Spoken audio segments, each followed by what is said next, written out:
Pertemuan yang pertama kita melihat dari ayat yang pertama dari Galatia pasal yang ke-6. Saudara-saudara, kalaupun seorang kedapatan melakukan suatu pelanggaran, saya mau nanya nih, kira-kira kalau di situ dikatakan kedapatan, itu berarti ada saksinya nggak? Ada. Kalau di situ dikatakan kedapatan, bahasa lainnya apa yang seringkali kita dengar, yang lagi viral? Tangkap basah. Hah? Tertangkap tangan. Tertangkap basah. Ketangkap basah, ketangkap tangan, kepergok. Nah, itu bahasa yang sama gitu ya. Sekarang ini semua kan diviralkan ya saudara ya. Saya barusan ngobrol sama istri, sesuatu yang mestinya aib sekarang ini justru dikonsumsi publik. Bapak Ibu bisa nanti searching di YouTube ya, pelakor ketangkap tangan. Nah, ada di situ. Bagaimana istri sahnya gedor-gedor pintu hotel. Bahkan pernah terjadi oknum polisi dengan oknum polisi. Ada itu saudara, yang mestinya jadi contoh.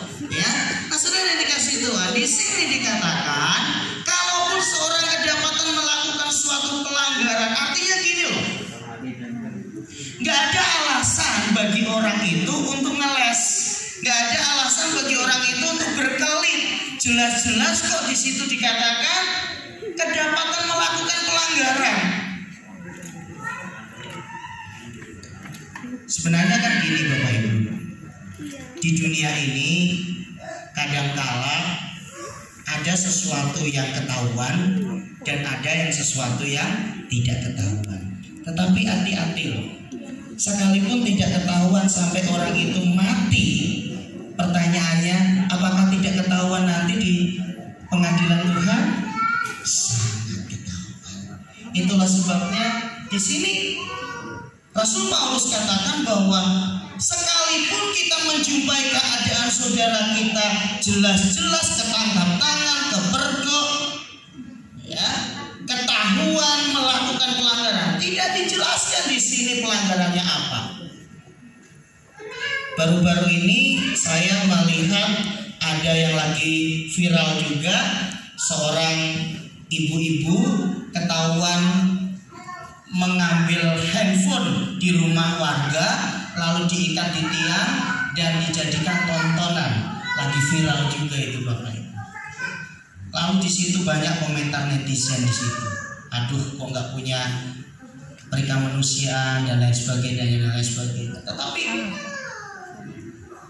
firman Tuhan hari ini mengajarkan kepada kita harus bersikap dewasa manakala kita melihat saudara kita jelas-jelas sudah melakukan kesalahan. Setidaknya ada 3 hal yang ingin saya bagikan manakala Bapak Ibu menjumpai entah itu suami, entah itu istri, entah itu anak, entah itu menantu, entah itu mertua, entah itu siapapun juga yang jelas-jelas di depan mata kita melakukan kesalahan. Yang pertama, nobody is perfect. Amin. Tidak seorang pun sempurna. Kita semua ini tempatnya salah dan tempatnya khilaf dan tempatnya lupa. Itulah sebabnya ketika kita menyadari bahwa tidak seorang pun sempurna, maka ketika suami kita, istri kita, anak kita, orang-orang yang kita kasih melakukan kesalahan, jangan terlalu dibesar-besarkan. Yuk, toel kiri kanannya nggak usah dibesar-besarkan. Yuk sama-sama, nggak usah dibesar-besarkan. Amin. Amin. Nggak usah dibesar-besarkan. Semua orang bisa lakukan kesalahan. Nobody's perfect. Nggak seorang pun yang salah. Nah, kemudian ketika kita dengar kebenaran ini, jangan juga kemudian ada yang berpikir, kan kesalahan itu biasa, aku mau bikin salah terus, kata Pak Yohanes itu biasa, ya nggak boleh juga. Itu namanya nggak mau berubah. Ya. Jadi kita tidak boleh memakai dengan mengatakan terimalah aku apa adanya, nggak bisa begitu juga. Kita juga harus berubah. Itu yang pertama. Ketika kita melihat saudara kita siapapun itu melakukan kesalahan, hal pertama yang harus kita ingat, tidak seorang pun sempurna. Dia bisa melakukan kesalahan, saya pun sangat mungkin bisa melakukan kesalahan. Kemudian yang kedua, ketika kita melihat orang lain melakukan pelanggaran atau kesalahan, hal yang kedua yang harus kita tanamkan di dalam hati kita adalah kalau Tuhan saja mengampuni, maka saya pun juga harus mengampuni.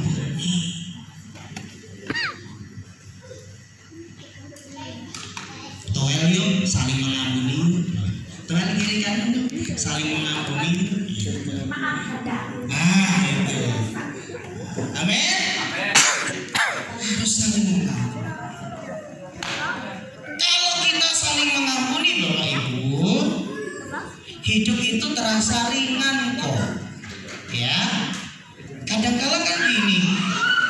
Ya diampuni sih diampuni Pak. Tapi nanti dia bikin lagi gimana? Ya diampuni lagi. Nanti jadi kebiasaan Pak. Ya diampuni lagi. Lah Tuhan Yesus saja bilang 70 kali 7 kali kok. Ya.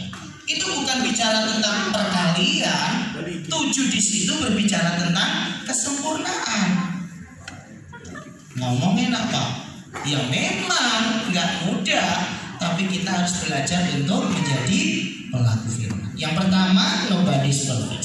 Tidak seorang pun yang sempurna. Dia bisa buat salah, saya pun pasti juga bisa buat salah. Yang kedua, Tuhan Yesus saja mau mengampuni saya, masa saya nggak mengampuni orang lain? Yang ketiga, yang terakhir, kalau kita melihat orang lain yang melakukan kesalahan, bahkan kesalahan itu jelas-jelas di depan mata kita. Yang ketiga adalah berikan dia kesempatan untuk berubah. Sekarang kalau tadi toel kiri kanan, sekarang ngomong sama diri sendiri, berikan dia kesempatan untuk berubah. Ayo ngomong 1, 2, 3. Berikan dia kesempatan untuk berubah. Amin. Nah, ketika 3 hal ini kita mengerti bahwa aku jelas-jelas dia ketangkap tangan nih lakukan kesalahan. Tidak seorang pun sempurna. Semua orang bisa bikin salah dan saya harus memberi kesempatan untuk dia berubah. Kemudian firman Tuhan katakan, maka kamu yang rohani. Kira-kira kalau kalimat ini ditujukan kepada saudara, saudara berani gak bilang saya rohani?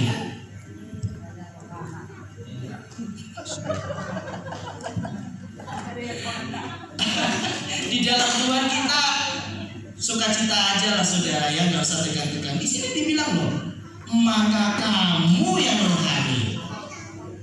Ayo sekarang kamunya jangan nunjuk orang lain, nunjuk diri sendiri. Maka kamu yang rohani. Amin. Di sini sebenarnya Rasul Paulus sedang mengajar kepada jemaat yang ada di kota Galatia agar mereka itu mau bertumbuh. Jangan hanya terus menjadi bayi rohani, tetapi harus naik tingkat sehingga mereka dikatakan sebagai kamu yang rohani. Lah, bagi saudara Bapak Ibu yang kritis, pasti nanya nih, ciri-ciri orang rohani gimana sih Pak Yohanes? Perasaan itu belum deh saya kalau rohani. Bapak Ibu yang dikasih Tuhan, kalau mau jujur, kita semua yang di sini belum kok pantas disebut rohani. Kita ini masih belajar, amin. Kita ini masih belajar.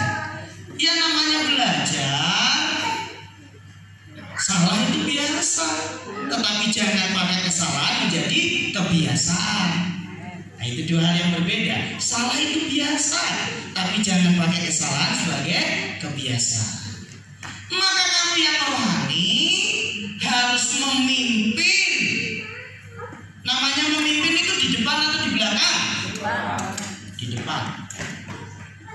gembalakan itu namanya menggembalakan, ya.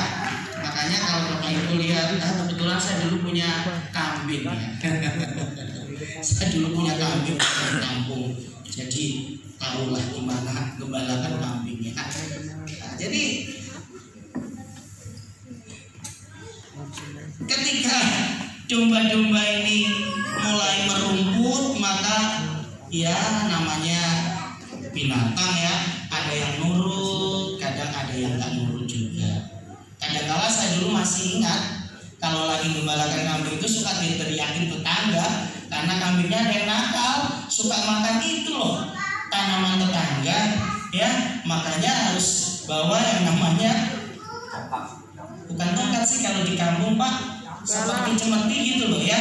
Kami buat dari tali rafia yang diulir-ulir begitu, jadi dicambuk-cambuk gitu, ya.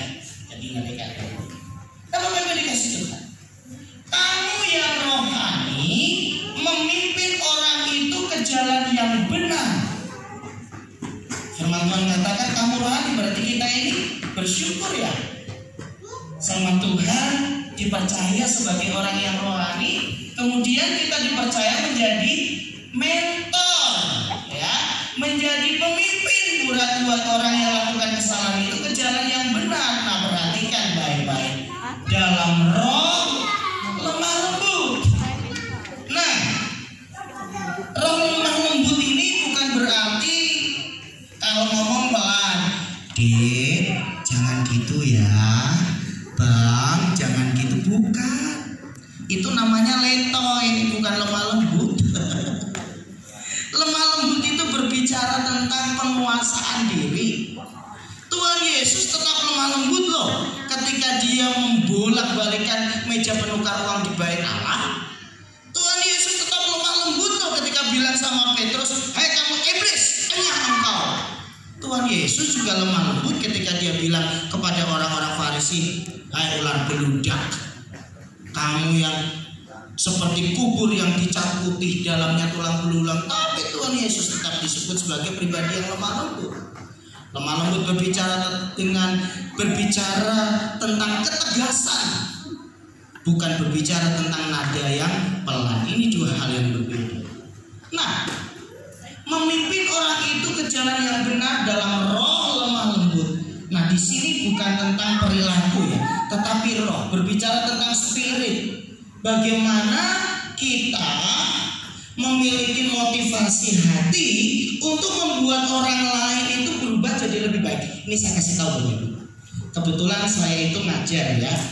Saya itu lebih senang lihat mahasiswa yang kurang pintar, tapi setiap kali saya memberikan tugas, dia cepat mengerjakan, dan sebelum deadline dia mengirimkan tugas-tugasnya. Saya sangat respect kepada mahasiswa yang seperti itu, daripada mahasiswa yang IQ-nya tinggi, pintar banget, tapi deadline-nya nggak dikirim.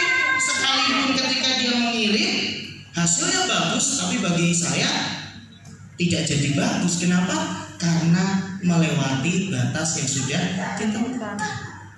Bapak Ibu yang dikasih Tuhan, kira-kira Tuhan juga begitu kok. Tuhan tahu kita semua ini memiliki kelemahan masing-masing. Ada yang kelemahannya di mulut, ada yang kelemahannya di tangan, ada yang kelemahannya di mata. Masing-masing kita punya kelemahan. Tetapi Tuhan tidak pusing dengan semua itu. Tuhan ingin agar kita menjadi pribadi yang menuntun orang yang bersalah itu ke jalan yang benar dengan roh yang lemah lembut. Artinya kita punya ketegasan untuk sekalipun orang itu lamban, sekalipun orang itu agak susah, tetapi kita ingin agar dia diselamatkan. Itulah sebabnya Bapak Ibu, kalau ada siswa yang telat ataupun yang nilainya kurang, saya selalu motivasi. Saya katakan nggak apa-apa, coba lagi. Kalau ini belum bisa, saya kasih tugas yang lain. Nah, saudara yang dikasih Tuhan, penting bagi kita untuk kita selalu memberi kesempatan agar orang itu bisa berubah. Nah, di sini dikatakan sambil menjaga dirimu sendiri supaya kamu juga jangan kena pencobaan. Nah, ini loh saudara. Suatu ketika Tuhan Yesus itu juga senang joke loh saudara ya. Tuhan Yesus itu juga kadang senang bercanda loh. Jangan saudara berpikir ketika Tuhan mengatakan ini dia lagi ngomong dengan muka cemburu, enggak. Dia bilang gini, orang munafik, bisa lanjutin kalimatnya? Keluarkan dulu apa? Selumbar di mata saudaramu kamu bisa lihat, tapi balok di depan matamu tidak kamu ketahui. Kalau minggu yang lalu saya berbicara tentang Sokrates yang berbicara tentang kalau kamu lihat sesuatu tapi kamu nggak lihat dengan jelas, jangan kau cerita ke orang lain. Kalau kamu dengar sesuatu tapi kamu tidak mendengarnya dengan jelas, jangan cerita ke orang lain. Kemudian yang ketiga, sekalipun kamu lihat dan sekalipun kamu mendengar dengan jelas, tetapi apa yang kamu lihat dan kamu dengar itu tidak baik untuk disampaikan kepada orang lain, jangan ceritakan kepada orang lain. Nah, luar biasa. Di sini dikatakan bahwa supaya kamu juga jangan kena pencobaan. Seringkali ketika kita sibuk, ya, sibuk untuk lihat, kayaknya dia kok begini ya, kok nggak berubah-berubah ya, kenapa dia begitu? Nah, saudara yang dikasih Tuhan, ayo kita belajar untuk lebih banyak mengintrospeksi diri sendiri, ya, lebih banyak apa saudara mengevaluasi diri sendiri daripada melihat kelemahan orang lain. Next.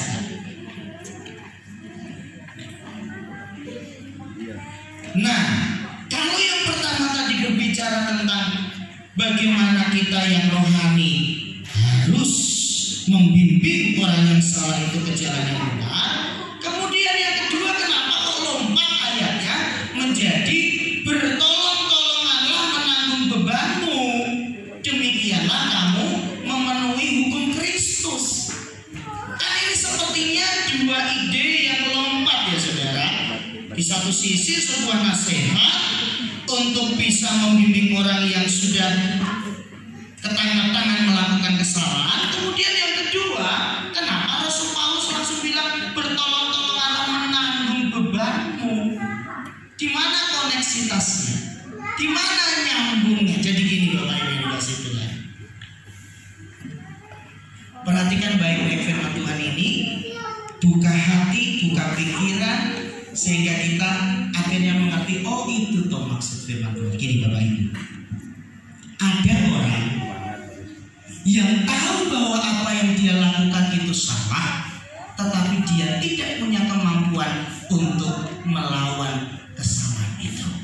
Saya ulangi, ada orang yang tahu bahwa apa yang dia lakukan itu salah, tetapi dia tidak punya kemampuan untuk melawan, sehingga dia terus melakukan kesalahan.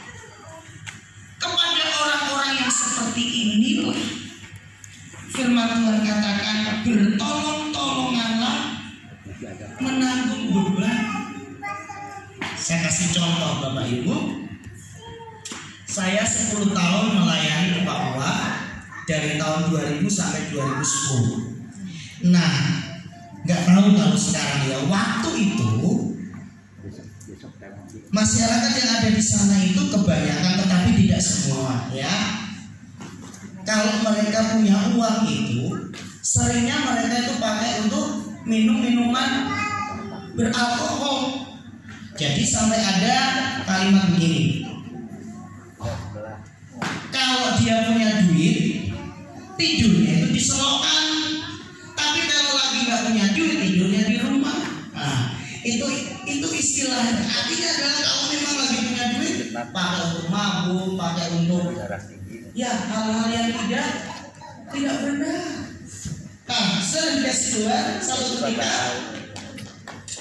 saya kedatangan orang yang lagi mabuk masuk ke kantin kami waktu itu dalam kondisi yang setengah teler gitu ya. Dia bilang gini, aduh kakak, saya sih pengennya nggak mabuk, saya tahu mabuk dosa, tapi kalau nggak mabuk saya sakit kepala, jadi gimana? Itu satu. Kemudian yang kedua, ada langganan kami, dia tinggalnya di Paniai, Enaro Kali, daerah pegunungan. Kalau mau ke Jakarta pasti singgahnya ke tempat kami yaitu Biak. Maka pejabat ini selalu katakan seperti ini kepada saya waktu itu, Pak Pendeta, saya tahu sih kalau berzina itu dosa, tapi gimana ya? Saya dari rumah sudah berdoa dalam nama Tuhan Yesus, jagailah aku ya Tuhan, supaya aku kudus, supaya aku setia sama istriku. Tapi sampai Jakarta jatuh lagi dalam dosa. Gimana ya Pak ya? Tapi habis itu saya nyesel loh Pak. Saya takut sama Tuhan. Nanti dalam perjalanan yang pesawat jatuh gimana? Saya dalam kondisi berdosa, saya pasti masuk neraka. Coba sudah. Tahu lakukan kesalahan, tetapi tidak punya kemampuan untuk tidak melakukan kesalahan tersebut. Nah, bagi jemaat pentahiran pasti nyambung apa yang mau saya sampaikan. Kira-kira orang yang seperti ini sedang ada dalam ikatan kuasa kegelapan. Amin Bapak Ibu. Nah, orang jatuh bangun terus dalam dosa yang sama loh. Itu adalah orang yang sedang terikat oleh roh itu.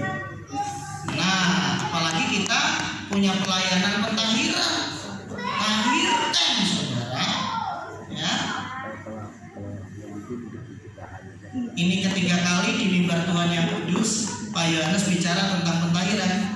Jadi jangan ada yang katakan Pak Yohanes anti pentahiran ya. Tahirkan, amin. Saya lihat ada postingan tadi ya di grup GPP, bagus. Saudara bisa lakukan. Amin. Nah saudara dikasih Tuhan, demikianlah kamu memenuhi hukum Kristus. Artinya gini saudara, kalau kita memiliki hati kasih, kita lihat saudara kita yang terus jatuh dalam dosa, itu kita kasihan loh saudara. Bukannya kita bilang memang dia dasar begitu kok. Udahlah, kalau memang sukanya berjudi, mau dikasih uang berapapun pasti dipakai judi. Oh memang itu kesukaannya kok. Padahal dia sedang terikat dengan roh itu. Harusnya kalau kita sayang kepada dia, kita lepaskan, setelah itu kita bimbing dia supaya dia bertobat. Apakah orang kalau lakukan dosa kemudian kita omelin kemudian dia bisa berubah Bapak Ibu? Enggak. Yang ada dia semakin jauh. Gereja bukan tempat orang suci loh. Katakan amin. Gereja bukan tempatnya orang suci. Kalau gereja tempatnya orang suci, Tuhan Yesus tidak perlu naik di atas kayu salib untuk disalib.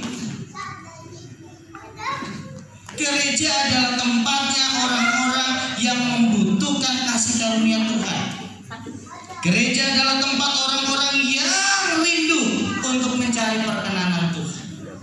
Itulah sebabnya ketika gereja justru menjadi tempat untuk menghakimi saudaranya, kamu begini ya, kamu punya roh begitu ya, kamu begini ya, kamu begitu. Kemudian orang ini merasakan, aduh kayaknya nggak cocok tempat ini, saya bukan orang suci, saya nggak mau lah masuk di situ. Justru kita tidak melakukan firman Tuhan dalam Galatia pasal 6 ayat yang kedua. Sebenarnya Bapak Ibu, kalau kita lihat saudara kita punya kelemahan seperti apa, bukan menjadi bahan omongan kita. Tahu nggak? Dia itu kerjaannya begini. Tahu nggak? Dia udah pelayanan tapi begini. Nggak usah saudara. Ingat kata-kata Sokrates. Sekalipun kamu lihat, ya. Sekalipun kamu dengar, ya. Tapi yang kamu lihat dan kamu dengar itu tidak baik diceritakan kepada orang lain, nggak usah diceritakan. Simpan dalam hati. Amin. Itulah sebabnya saya dulu pernah khotbah tentang ku simpan janjimu dalam hatiku supaya aku tidak berdosa di hadapan. Ayat yang ketiga. Silakan. Oke. Sebab kalau seorang menyangka bahwa ia berarti, padahal ia sama sekali tidak berarti. Sama-sama yuk, 1, 2, 3. Ia menipu dirinya sendiri.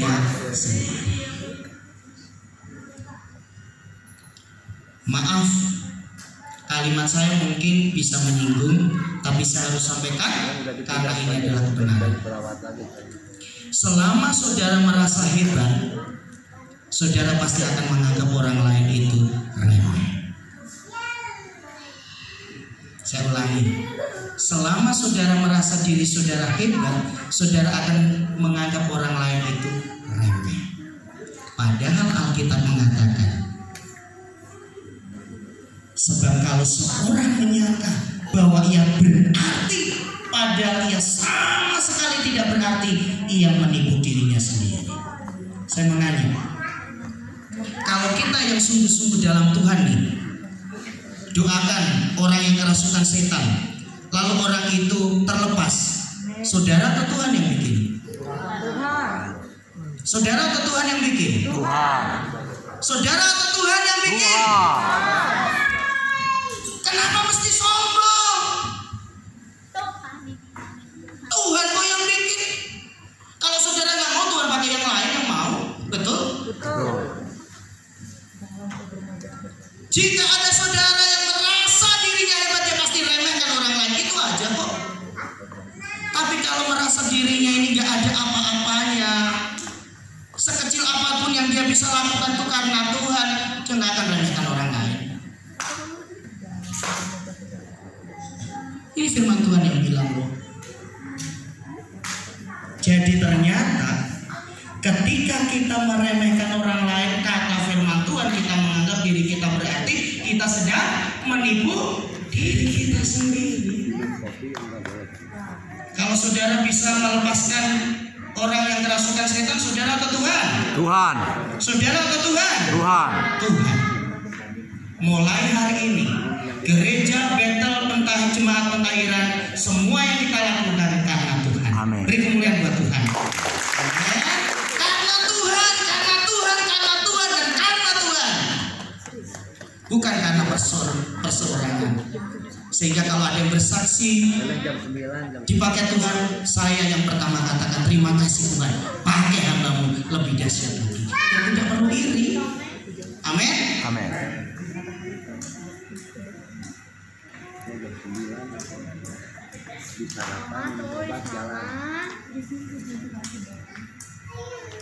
Terakhir ayat yang keempat. Baiklah tiap-tiap orang memuji pekerjaannya sendiri, maka ia boleh bermegah melihat keadaannya sendiri dan bukan melihat keadaan orang lain. Saudara yang dikasih Tuhan, kalau minggu yang lalu saya berbicara tentang saat kita nanti dipanggil Tuhan, maka izinkan hari ini saya mau berbicara tentang kesempatan terakhir.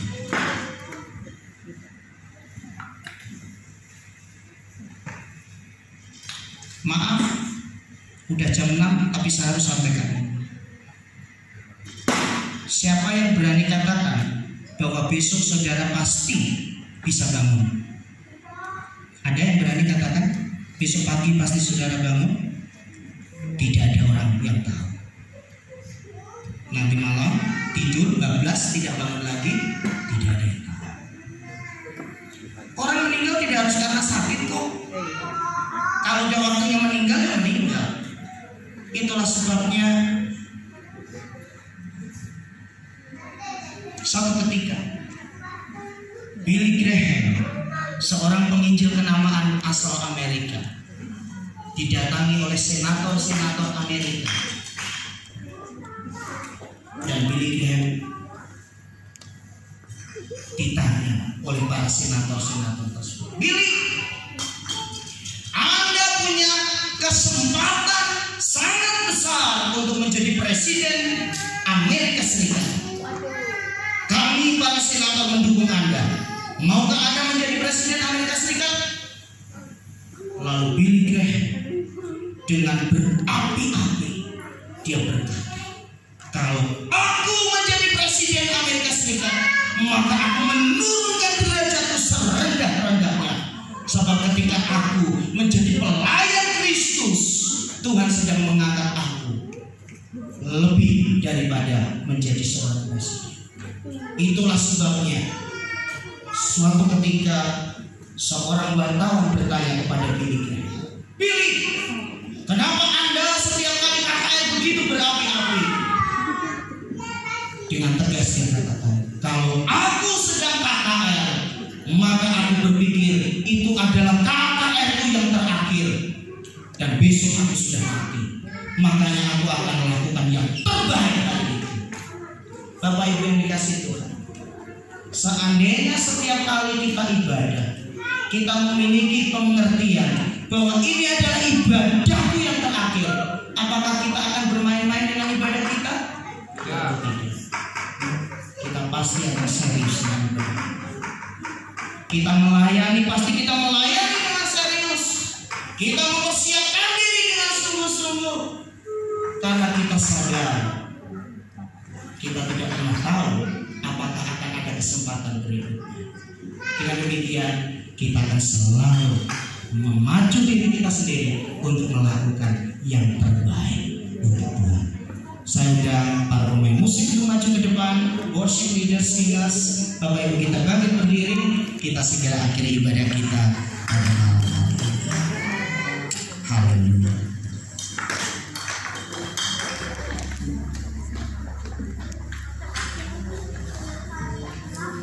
Waktu Tuhan pasti yang terbaik.